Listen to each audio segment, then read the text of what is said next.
तो atomic structure में last class में हम जहाँ तक पढ़े थे वहाँ से आगे अपन कंटिन्यू करते हैं।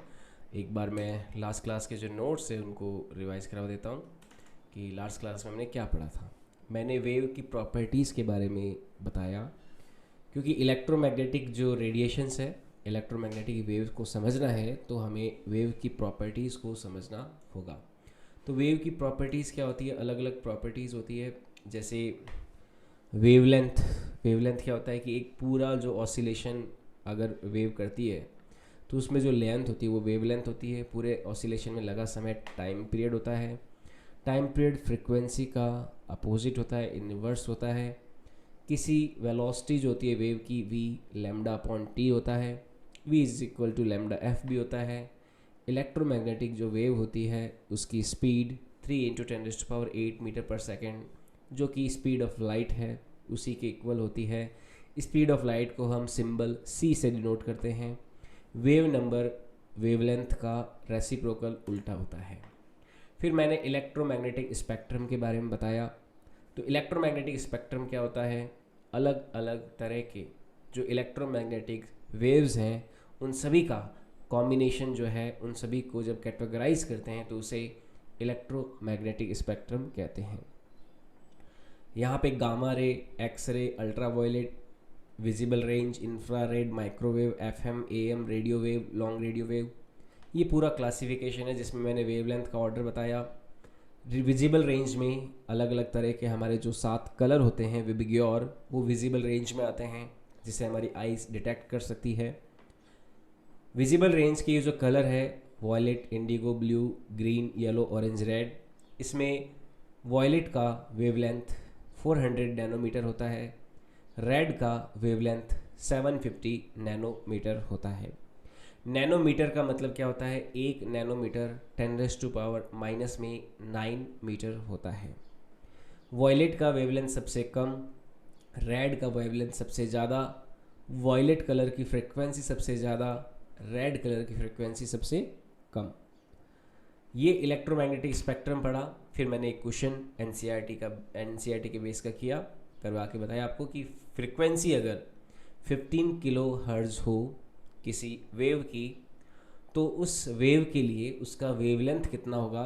तो यहाँ पे v is equal to lambda F, इस प्रिंसिपल का, इस फॉर्मूले का हम यहाँ पे यूज़ करते हैं तो हमारे पास में वेवलेंथ आ जाती है।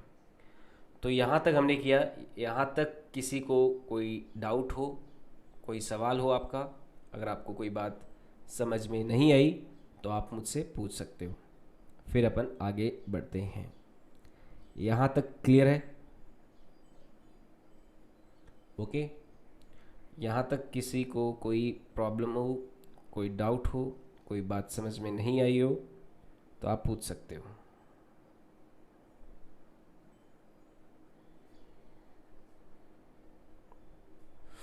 आगे बढ़ें। तो ये मैंने इलेक्ट्रोमैग्नेटिक वेवलेंथ के बारे में आपको सब कुछ बता दिया। अब आगे अपन लेंगे नेक्स्ट जो पार्ट है एटॉमिक स्ट्रक्चर में। मेन हमारा जो जर्नी है वो कहाँ से शुरू हुआ था?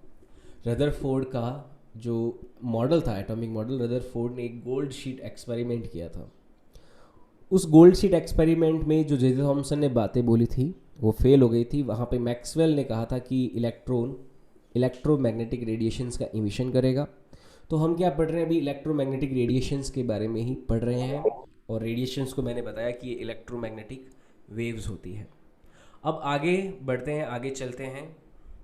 नेक्स्ट जो अपन सीखेंगे आज, ये सीखने वाले हैं black body radiations. Planck's black body radiation एक एक्सपेरिमेंट होता है, उसके बारे में समझते हैं। Planck's black body radiation. तो प्लांक्स ब्लैक बॉडी रेडिएशन के बारे में समझते हैं कि क्या होता है Planck's black body radiation experiment. ध्यान से समझना एक एक बात को, एक एक पॉइंट को, क्योंकि ये एक्सपेरिमेंट इतना ज़्यादा इम्पोर्टेंट है। इसी एक्सपेरिमेंट से प्लांक ने ये कंक्लूज़न निकाला था कि जो एनर्जी होती है एनर्जी बहुत छोटे छोटे पार्टिकल से मिलके बनी होती है। जी हाँ दोस्तों, आप जो एनर्जी देखते हो, जैसे आग के आसपास जाते हो तो आपको वहाँ पे एनर्जी दिखाई देती है। आप हाथों को पैरों को चलाते हो तो आपकी एनर्जी खर्च हो रही होती है। तो प्लांक ने इस एक्सपेरिमेंट से ये बताया था कि जो एनर्जी है वो भी कुछ छोटे छोटे टाइनी पार्टिकल से मिलके बनी होती है। तो ये प्लांक नाम के एक साइंटिस्ट थे, प्लांक, उन्होंने दिया था। तो ब्लैक बॉडी रेडिएशन क्या होता है, ये थ्योरी क्या होती है, इसको आओ समझते हैं। तो प्लांक ने क्या किया, एक एक्सपेरिमेंट किया था। एक एक्सपेरिमेंट किया प्लांक ने क्या लिया, एक पूरी से पूरी तरह से एक ब्लैक बॉडी को उसने लिया। एक ब्लैक बॉडी, एक ऐसी बॉडी है जो पूरी तरह से ब्लैक है, ब्लैक बॉडी, ये है ब्लैक बॉडी। ये प्लांक ने एक ब्लैक बॉडी को लिया। अब देखो, ब्लैक बॉडी का कंसेप्ट समझने से पहले मैं आपको एक चीज़ और बताना चाहूँगा।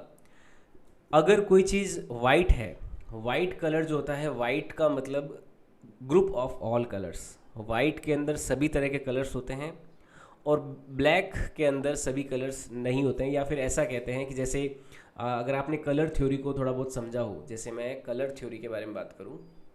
कलर थ्योरी क्या होती है कि कोई चीज़ आपको वाइट क्यों दिखाई दे रही है और कोई चीज़ आपको ब्लैक क्यों दिखाई दे रही है, आपको इसके बारे में आइडिया होना चाहिए। देखो, इसको ध्यान से समझना कि कोई भी वस्तु ब्लैक है तो ब्लैक क्यों दिखाई दे रही है, कोई वस्तु वाइट है तो क्यों दिखाई दे रही है वाइट। जो सन से लाइट आती है वो वाइट कलर की लाइट होती है। जैसे मैंने अभी ब्लू कलर की टी शर्ट पहन रखी है, तो कोई भी ऑब्जेक्ट मान लो ब्लू कलर का है, जैसे ये कोई ऑब्जेक्ट है और इसका कलर ब्लू है। अगर इसका कलर ब्लू है, इसका मतलब क्या है कि अगर इस पर कोई वाइट लाइट आती है, मान लो कोई वाइट लाइट आई ऐसे, ये ग्रीन है लेकिन मैं इसको वाइट लाइट बोल देता हूँ। ये मान लो कोई वाइट लाइट आ रही है इस पर, तो वाइट लाइट तो क्या होती है, इसमें सारे कलर्स होते हैं। इसमें तो क्या होते हैं, ऑल कलर्स होते हैं, सभी तरह के कलर्स कितने होते हैं, विबिग्योर होते हैं, violet, indigo, blue, green, red, yellow, orange.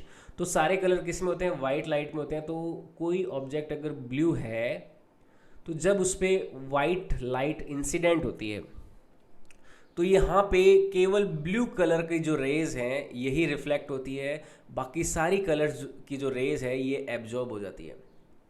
ये कलर थ्योरी होती है। कलर थ्योरी क्या होती है कि कोई ऑब्जेक्ट का जो कलर है वो कैसे दिखाई देता है। जैसे मेरी ये जो मैंने टी शर्ट पहन रखी है, इस टी शर्ट पर ट्यूबलाइट से वाइट लाइट आ रही है।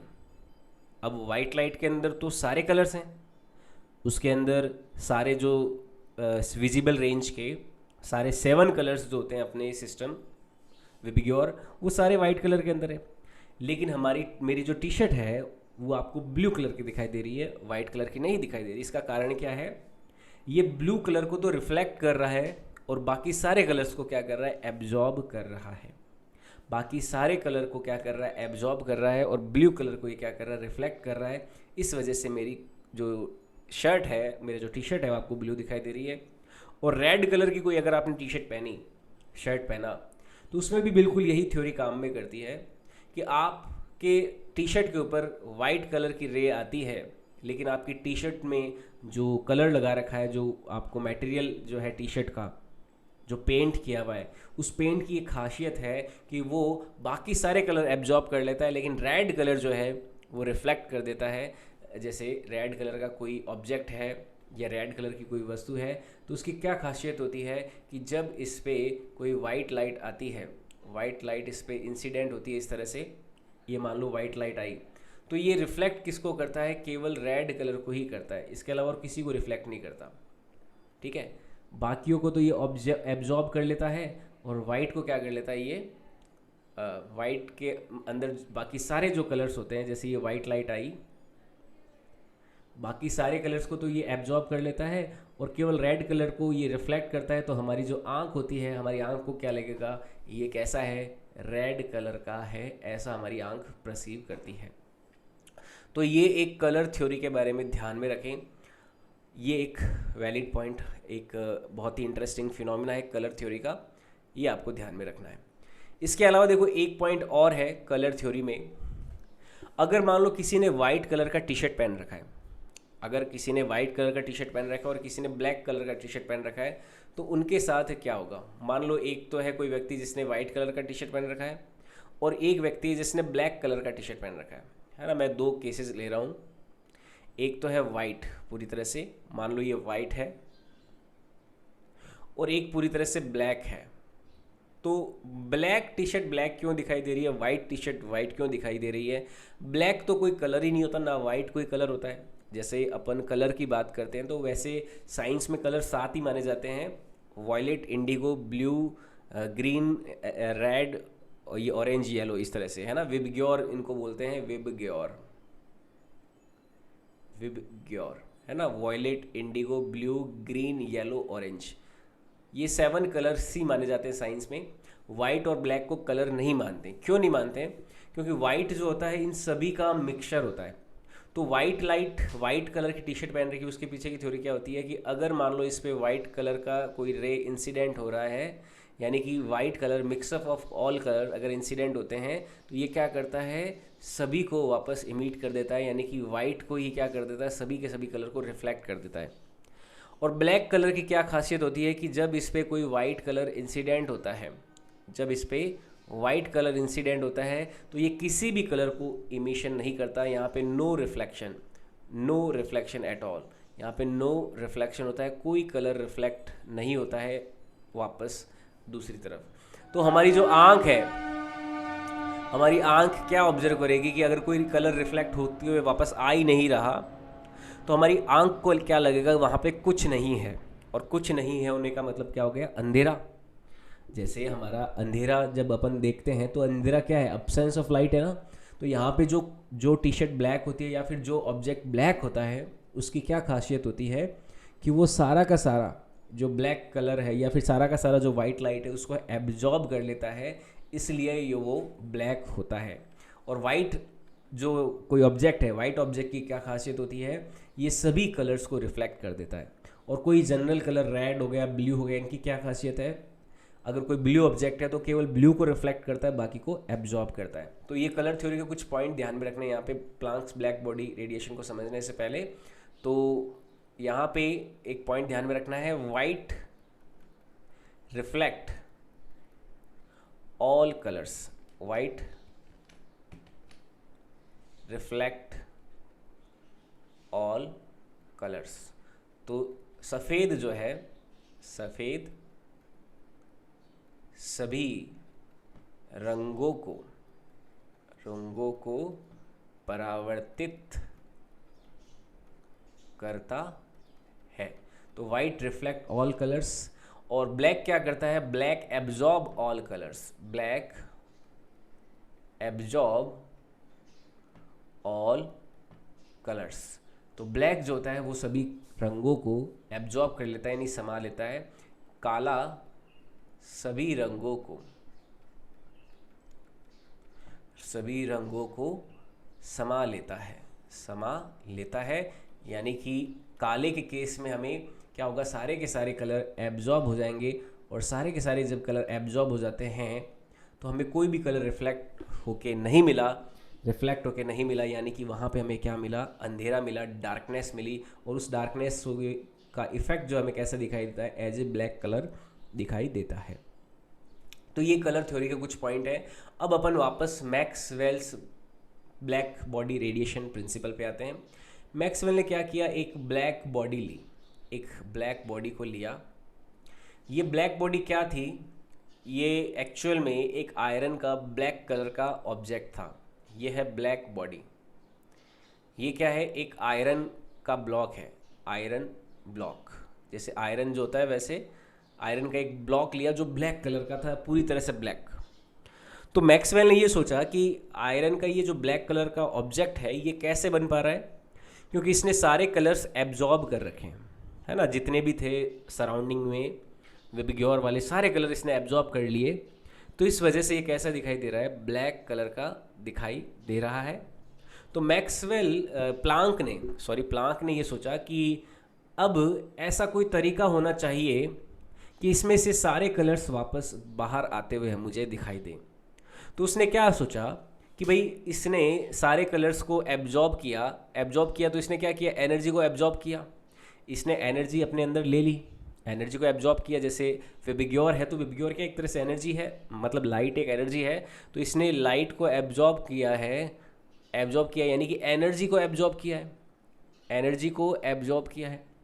तो ब्लैक बॉडी को उसने क्या सोचा कि इसका टेम्परेचर इंक्रीज करते हैं, टेम्परेचर इंक्रीज करते हैं इसका, प्लांक ने सोचा।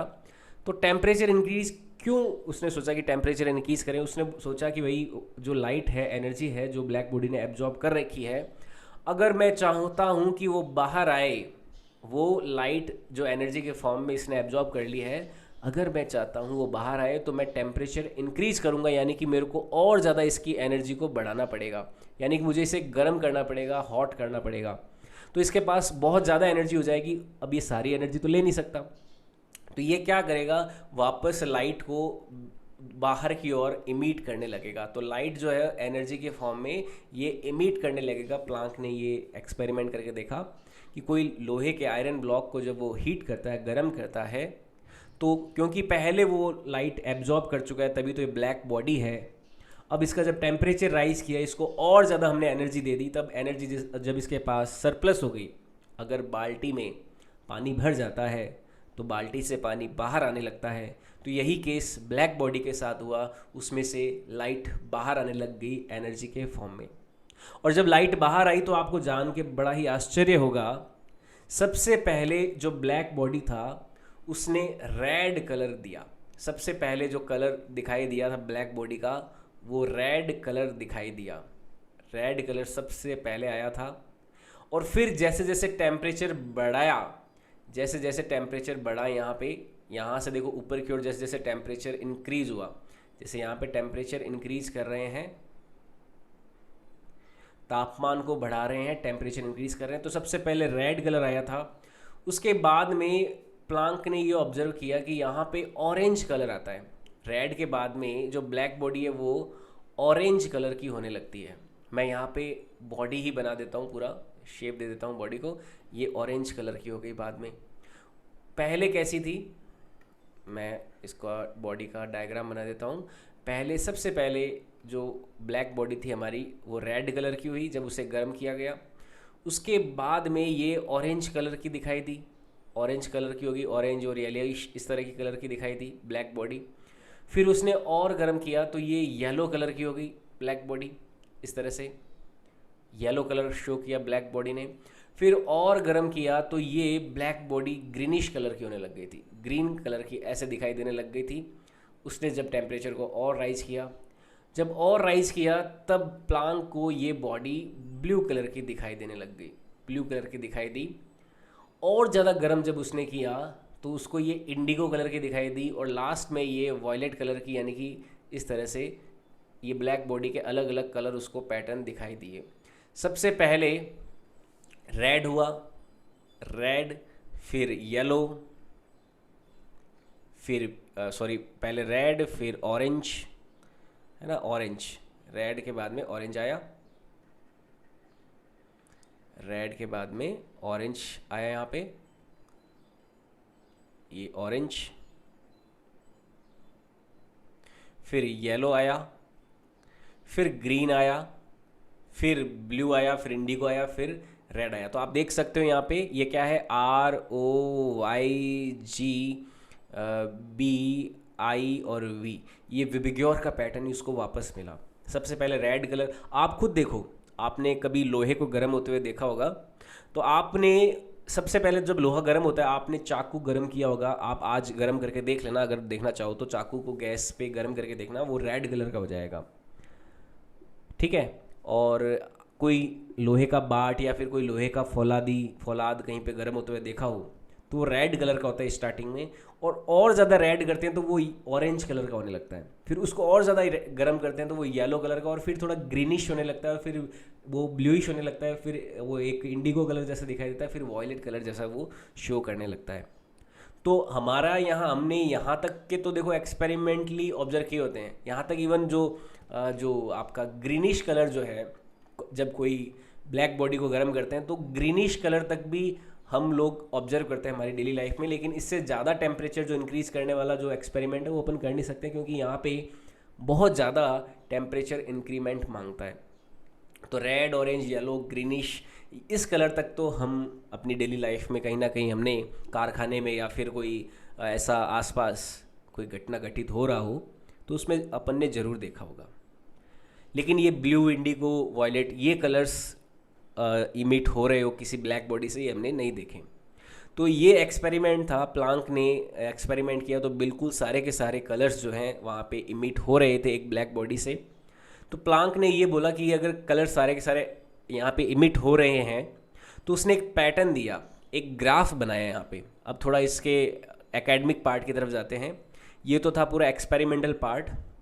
अब प्लांक ने क्या किया, प्लांक ने एक ग्राफ बनाया इस तरह से। उसने वाई एक्सिस पे तो इंटेंसिटी ली और एक्स एक्सिस पे उसने लिया वेवलेंथ। यहाँ पे तो लिया इंटेंसिटी ऑफ लाइट, यहाँ पे इंटेंसिटी ऑफ लाइट यानी कि प्रकाश की तीव्रता। प्रकाश की तीव्रता इसने वाई एक्सिस पे ली और एक्स एक्सिस पे क्या लिया, इसने वेवलेंथ को लिया, यानी कि तरंग दैर्ध्य को लिया। वेव लेंथ को लिया, तरंग दैर्ध्य को लिया, लैम्डा को लिया एक्स एक्सिस पे।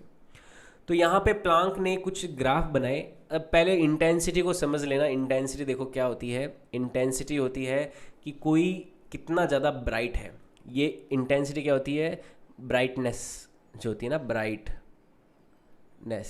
उसे इंटेंसिटी बोलते हैं। जैसे आपके मोबाइल में जब आप ऊपर से नीचे पॉपअप वाला बटन उतारोगे, पॉपअप करके वो नीचे ले आओगे स्लाइड करते हुए, तो वहाँ पे एक ब्राइटनेस बार होती है। अगर ब्राइटनेस बार को बढ़ाते हो तो उसकी मोबाइल की जो ब्राइटनेस वो बढ़ जाती है, और वैसे ही ब्राइटनेस कम हो जाती है अगर उस बार को कम लाते हो तो प्लांक ने क्या ऑब्जर्व किया, उसने इंटेंसिटी को चेंज किया टेम्परेचर को चेंज करके।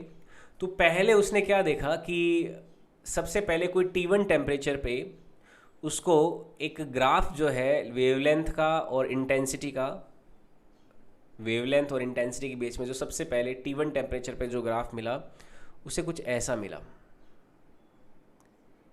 ये क्या ग्राफ मिला उसे, ये वेवलेंथ जो थी ये थी लैम्डा रेड, ये है लैम्डा रेड।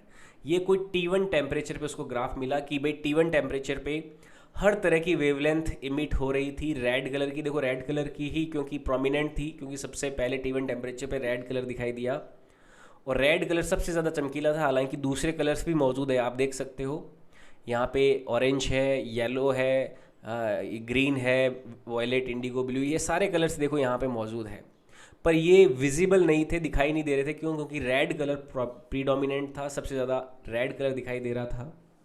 तो रेड कलर ही दिखाई दिया सबसे पहले T1 टेम्परेचर पे। तो उसने सोचा कि अगर मैं टेम्परेचर बढ़ाता हूँ तो इंटेंसिटी जो है वो और ज़्यादा बढ़ेगी, यानी कि चमक जो होती है आपकी, जो ब्लैक बॉडी की चमक जो है, यानी कि रेड पहले तो लाल आ रहा था, अब लाल बम आ जाएगा, है ना। जैसे होता है एक तो होता है लाल, फिर एक होता है गहरा लाल, और उससे भी गहरा लाल, उससे भी चमकीला लाल, है ना। लाल के भी कई तरह के वेरिएशन मिलने चाहिए थे। अपने मारवाड़ी में जैसे लाल के कई तरह के रूप होते हैं, जैसे एक तो होता है लाल, फिर और गहरा लाल हो तो लाल चुट, और ज़्यादा गहरा हो तो लाल बम्ब।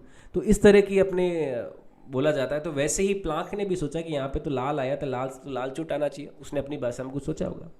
तो उसने सोचा कि ये ग्राफ कुछ ऐसा मिलना चाहिए, यानी कि इंटेंसिटी बढ़ेगी तो हमें ऐसे ग्राफ मिलना चाहिए। इंटेंसिटी क्योंकि बढ़ेगी ना, टेम्परेचर बढ़ाएंगे तो T2 T3, ये टेम्परेचर हम क्या कर रहे हैं, इससे इंक्रीज़ कर रहे हैं। तो उसने इमेजिन किया कि ये ग्राफ ऐसा मिलना चाहिए, यानी कि डोमिनेंट कलर तो रेड ही लेना चाहिए, लेकिन उस रेड की इंटेंसिटी बढ़नी चाहिए, ऐसा प्लांक ने सोचा। पर उसको एक बड़ा ही धक्का लगा, उसने ऐसा प्रेडिक्ट किया था पर ऐसा कुछ हुआ नहीं। उसको जो ग्राफ मिला वो सोच के चकरा गया कि ग्राफ ऐसा ना मिल के उसको ग्राफ ऐसा मिला है, यानी कि ग्राफ थोड़ा सा इधर आ गया था। यहाँ पे जो पहले लैम्डा रेड था सबसे ज़्यादा, अब ये थोड़ा ग्राफ इधर आ गया, ये T2 ग्राफ। इसको थोड़ा सा मैं इधर और बना लेता हूँ। ये T2 ग्राफ जो है थोड़ा सा इधर खिसक के आ गया। पर वहां से वापस रेड कलर स्टार्ट हो जाएगा। नहीं, यहाँ पे देखो ये रेड था ना, तो रेड से ये ग्राफ इधर शिफ्ट हो गया। ये रेड से कम वेवलेंथ, देखो रेड की वेवलेंथ सबसे ज़्यादा होती है, रेड के बाद में वेवलेंथ किसकी है, ऑरेंज की। तो यहाँ पे अभी लैम्डा ऑरेंज जो है सबसे ज़्यादा दिखाई दे रहा था, तो इसको ग्राफ T2 टेम्परेचर पे जैसे T1 T2 बढ़ रहा है, तो अब ये जो ग्राफ का जो ये सिनारियो है यहाँ पे आ गया लैम्डा ऑरेंज वाला। अब थोड़ा और टेम्परेचर बढ़ाया तो ये ग्राफ का सिनारियो कुछ ऐसा आ गया, और ज़्यादा ऐसे आ गया, यानी कि T3 टेम्परेचर पे ग्राफ इधर आ गया, कोई मान लो लैम्डा ग्रीन पे या फिर लैम्डा ब्लू पे आ गया इस तरह से। तो उसने क्या देखा, जैसे जैसे टेम्परेचर बढ़ाते हैं ग्राफ का जो पीक है वो लेफ्ट हैंड साइड खिसक रहा था, पीक वहीं पे नहीं रह के लेफ्ट हैंड साइड खिसक रहा था, यानी कि रेड आ रहा था, अब रेड से ऑरेंज आने लग गया, अब फिर ब्लू आने लग गया।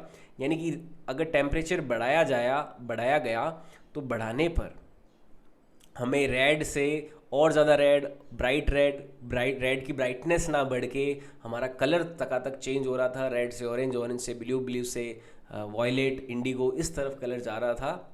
तो उसने ये सोचा कि ये पॉसिबिलिटी तभी हो सकती है, देखो ये ग्राफ उसको एक्चुअल में मिला, लेकिन उसने प्रिडिक्ट क्या किया था कि ग्राफ कुछ ऐसा मिलना चाहिए था।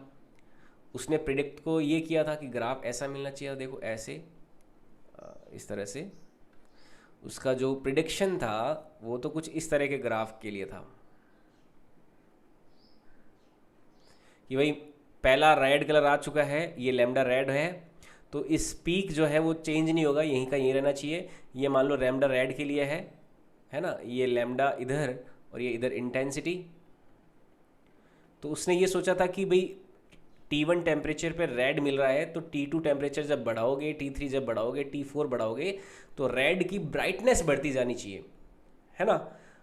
उसका रेड का शिफ्ट कैसे हो सकता है, रेड से ऑरेंज ब्लू कैसे हो सकता है। तो ये ग्राफ ना मिलके ये ग्राफ क्यों मिला, ये तो एक्चुअल मिला था और ये एक्सपेक्टेड था। ये क्या था, एक्सपेक्टेड था।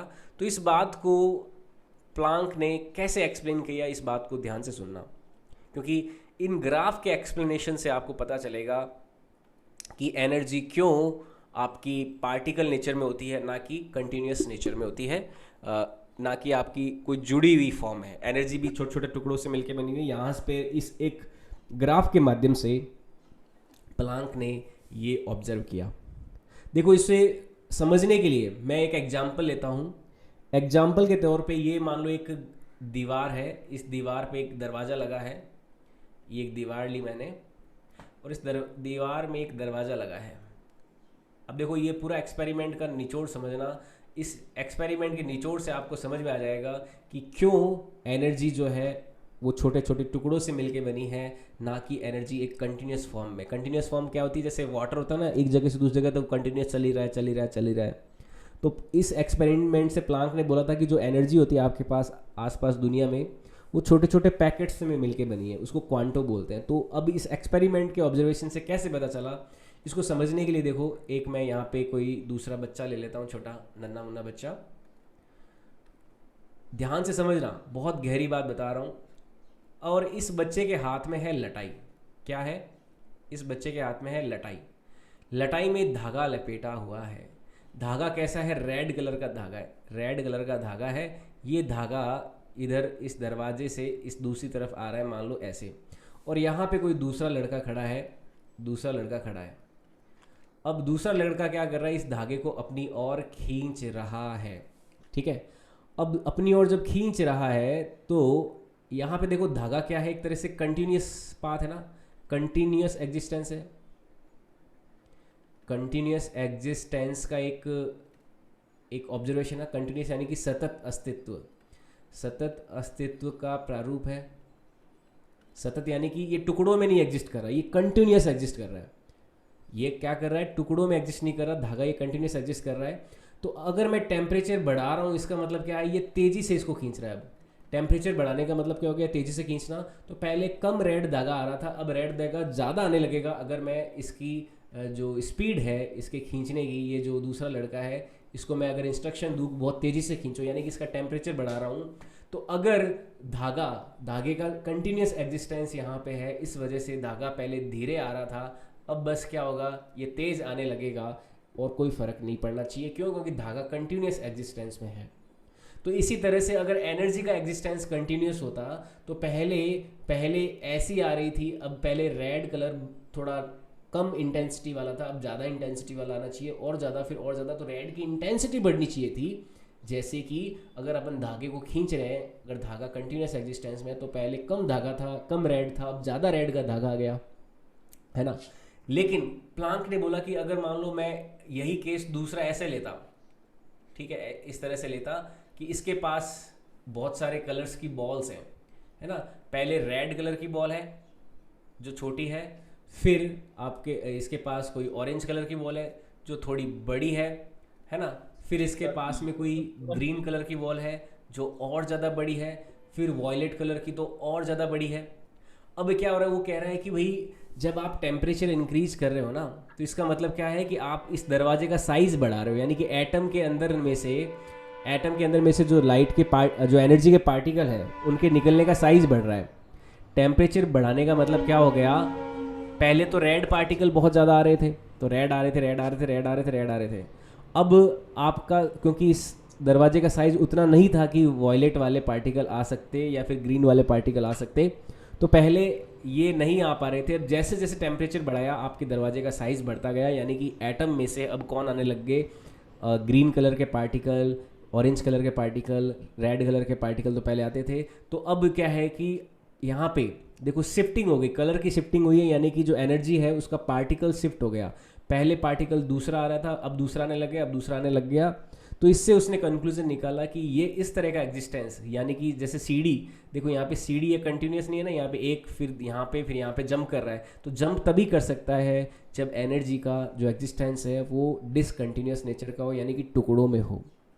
तो इस एक्सपेरिमेंट से प्लांक ने क्या बताया, मैंने देखो ये तो ऐसा, हालांकि प्लांक ने नहीं बोला था, आपको मैंने समझाने के लिए बताया है कि कैसे ब्लैक बॉडी रेडिएशन का जो कंक्लूजन है प्लांक ने दिया कि फ्रॉम अबव ग्राफ, ये तो आया था और ये एक्सपेक्टेड था, लेकिन ये गलत था और ये सही था क्योंकि एक्सपेरिमेंटली ऑब्जर्व किया गया था। तो फ्रॉम अबव ग्राफ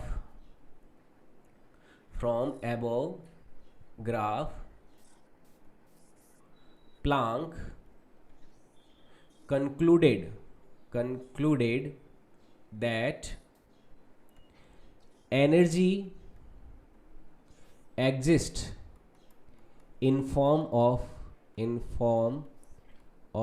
particles। ठीक है, इस ग्राफ से प्लांक ने यह निष्कर्ष निकाला कि ऊर्जा छोटे छोटे कणों में होती है, और इस एनर्जी का जो सबसे छोटा पार्ट होता है, जो सबसे छोटा टुकड़ा होता है, उसको प्लांक ने बोला quanta. Smallest particle of energy is called quanta. Energy is called, इसे क्या बोलते हैं, क्वांटो बोलते हैं, क्वांटो, है ना। जो सबसे छोटा फॉर्म होता है एनर्जी का उसको क्वांटो बोलते हैं, क्वांटो। और लाइट जो होता है, लाइट के लिए इस स्पेशल क्वांटो को अपन फोटोन बोलते हैं। For light this quanta is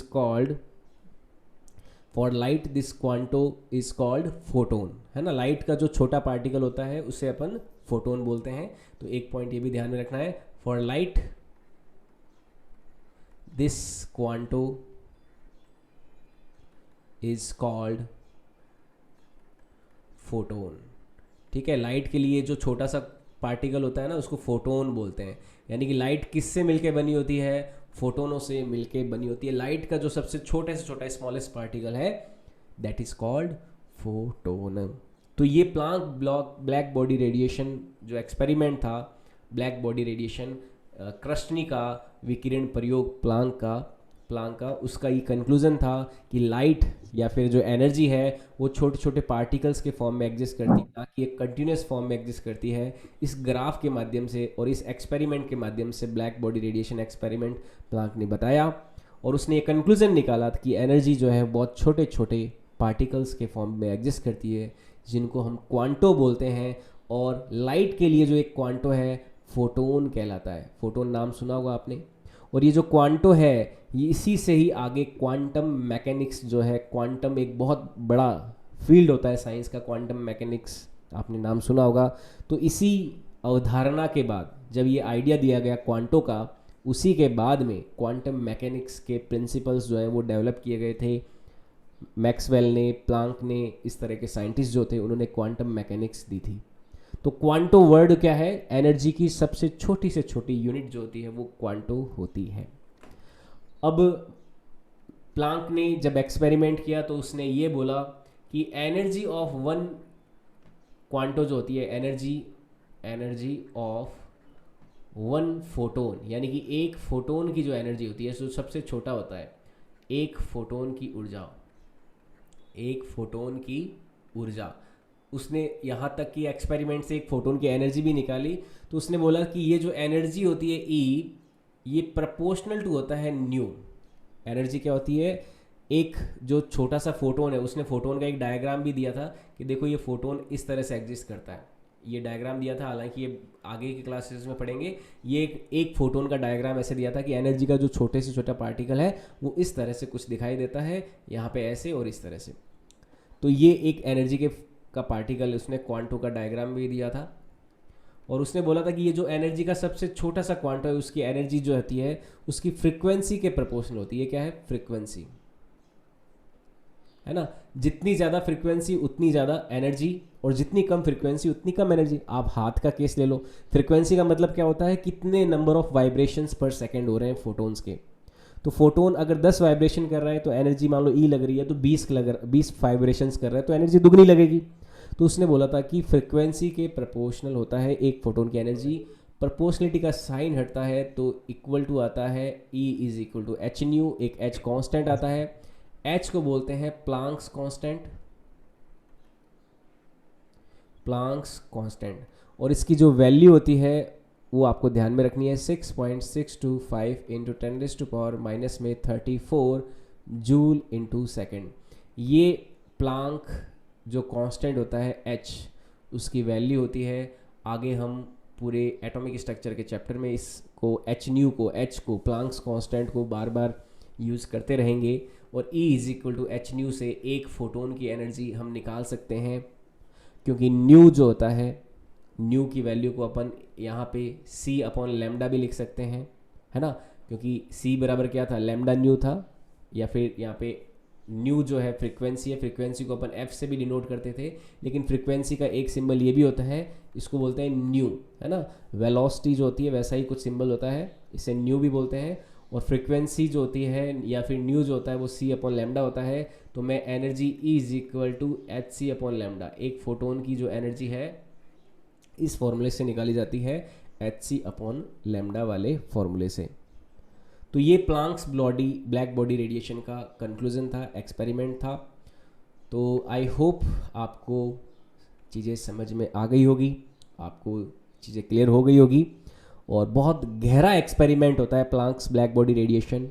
हालांकि आपकी जो बुक है उसमें बहुत लिमिटेड जानकारी होती है, इतना ज़्यादा डिटेल में, इतनी गहराई में डिस्कशन नहीं है, पर मैंने पूरी कोशिश की कि साधारण से साधारण भाषा में आपको समझाया जाए, ताकि आपको एक्चुअल में पता चले कि प्लांक ब्लैक बॉडी रेडिएशन से किस तरह से कंक्लूजन निकला था कि जो एनर्जी है वो पार्टिकल फॉर्म में एग्जिस्ट करती है, ना कि कंटिन्यूस फॉर्म में एग्जिस्ट करती है। तो बहुत ही गहरा एक्सपेरिमेंट था ये, ठीक है। तो